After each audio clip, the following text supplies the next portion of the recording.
शिवसेनेच्या मंत्री आणि आमदारांनी आपल्या तक्रारी घेऊन रात्री थेट वर्षा बंगला गाठलेला आहे। मुख्यमंत्र्यांच्या बंगल्यावर ते पोहोचले। या घडीची सगळ्यात मोठी महत्त्वाची बातमी आहे, भाजप आणि सेना मंत्र्यांच्या निधी वाटपातील दुजाभाव, सेनेच्या मंत्र्यांची प्रलंबित कामं यासह इतरही काही गोष्टी मुख्यमंत्र्यांसमोर मांडण्यासाठी या मंत्र्यांनी आणि आमदारांनी काल थेट वर्षा गाठलं। येत्या अर्थसंकल्पामध्ये सर्व प्रलंबित मागण्यांचा विचार व्हावा अशी विनंती यावेळी सेनेच्या मंत्र्यांनी केलेली आहे मुख्यमंत्र्यांना। यावर मुख्यमंत्र्यांनी देखील उद्धव ठाकरेंनी दिलेल्या यादीवरती विशेष अधिकारी नेमल्याचं सांगितलेलं आहे। तसंच शिवसेना आणि भाजपमध्ये समन्वय राहण्यासाठी समिती नेमण्यावरही या बैठकीत ठाम मत झालेलं आहे, ठरवण्यात आलेलं आहे। या समितीमध्ये दोनही पक्षाच्या 3-3 मंत्र्यांचा समावेश असेल असंही या बैठकीत ठरवण्यात आलं आहे। भाजपचे आमदार असतील, याच्या व्यतिरिक्त शिवसेनेचे आमदारांमध्ये निधी एकत्रित समान दिसतोय, परंतु भाजपच्या काही पदाधिकाऱ्यांच्या माध्यमातून त्याच शिवसेनेच्या मतदारसंघामध्ये वेगळी कामं दिली जातात आणि त्याच्यामुळे तो असमतोल होत आहे। आमदाराला 2 कोटी आणि पदाधिकाऱ्यांनी 4 कोटी घेऊन आले, मग त्याचं वेगळं उद्घाटन घेणे वगैरे असा इम्बॅलन्स दोघांमध्ये होत होता। त्याचं समन्वय व्हावा अशा प्रकारची एक ती भूमिका होती। आणि या बैठकीआधी काल विधान भवनामध्ये झालेल्या शिवसेनेच्या बैठकीमध्ये सेना आमदारांनी आपल्याच मंत्र्यांना भारेवर धरलं। मंत्रिपदाचा काहीच फायदा होत नसल्याची तक्रार ग्रामीण भागातील आमदारांनी मंत्र्यांकडे व्यक्त केली। त्यामुळे पुढच्या निवडणुका कशा लढवायच्या असा सवालही त्यांनी विचारला। त्यावर मंत्र्यांनी आम्हाला काहीच अधिकार नसल्याचा निर्वाळा दिला। त्यानंतरही आमदार शांत झाले नाहीत। अधिकार नाहीत तर मग राजीनामे का देत नाहीत असा सवाल काही आमदारांनी विचारला। या संदर्भात चर्चा करण्यासाठी उद्धव ठाकरे यांची वेळ सगळ्या आमदारांनी मागितली आहे।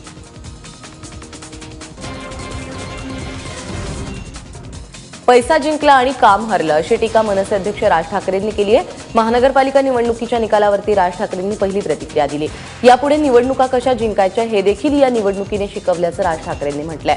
मुंबईमध्ये मनसेच्या 11व्या वर्धापन दिनाच्या निमित्तानं राज ठाकरे बोलत होते, त्यावेळी त्यांनी ही प्रतिक्रिया दिली।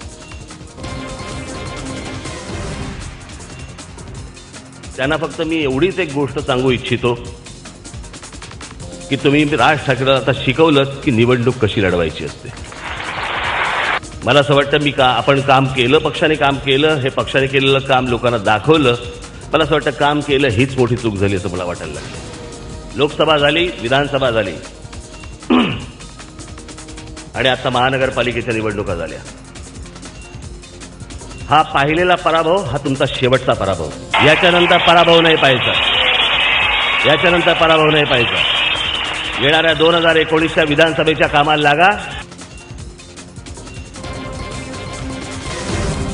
सैनिकांच्या पत्नींबाबत आक्षेपार्ह वक्तव्य केल्याप्रकरणी भाजप पुरस्कृत आमदार प्रशांत परिचारक यांचं 1.5 वर्षांसाठी निलंबन करण्यात आलंय। तसंच परिचारकांच्या वक्तव्याच्या चौकशीसाठी 9 सदस्यांची समिती स्थापन करण्यात आली आहे। यामध्ये विधान परिषदेचे सभापती रामराजे नाईक निंबाळकर हे अध्यक्ष असतील।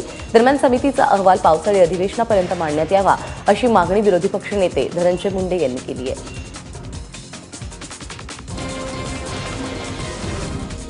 ज्यांनी कर्जमाफी द्यायची त्यांनीच आंदोलन केल्याचा अजब प्रकार महाराष्ट्राने काल बघितला। विधिमंडळाचं अर्थसंकल्पीय अधिवेशन सुरू आहे। कर्जमाफीच्या मुद्द्यावरून शिवसेनेने आक्रमक पवित्रा घेतलाय। काँग्रेस राष्ट्रवादीच्या सुरात सूर मिळवलाय आणि कर्जमुक्तीची मागणी केलेली आहे। त्यानंतर भाजपचे आमदार देखील यामध्ये सहभागी झाले, त्यांनी देखील कर्जमाफीची मागणी केली। त्यामुळे विधिमंडळाच्या आवारामध्ये शिवसेना भाजप सत्ताधारीच एखाद्या मागणीसाठी घोषणाबाजी करत असल्याचं अजब चित्र काल बघायला मिळालं। या गोंधळानंतर सुधीर मुनगंटीवार यांनी योग्य वेळी कर्जमाफी करू असं आश्वासन दिलंय।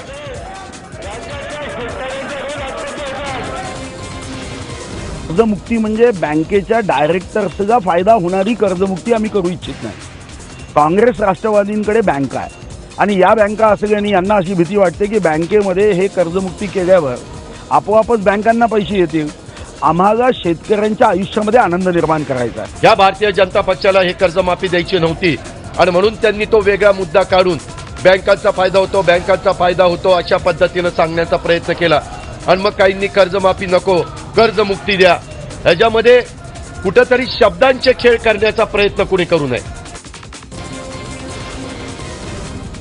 शेतकऱ्यांच्या कर्जमाफीबरोबरच विधान परिषदेमध्ये तूर डाळीच्या दराचा मुद्दा देखील चांगलाच गाजला। त्यामुळे नंतर विधान परिषदेचं कामकाज दिवसभरासाठी तहकूब करण्यात आलं।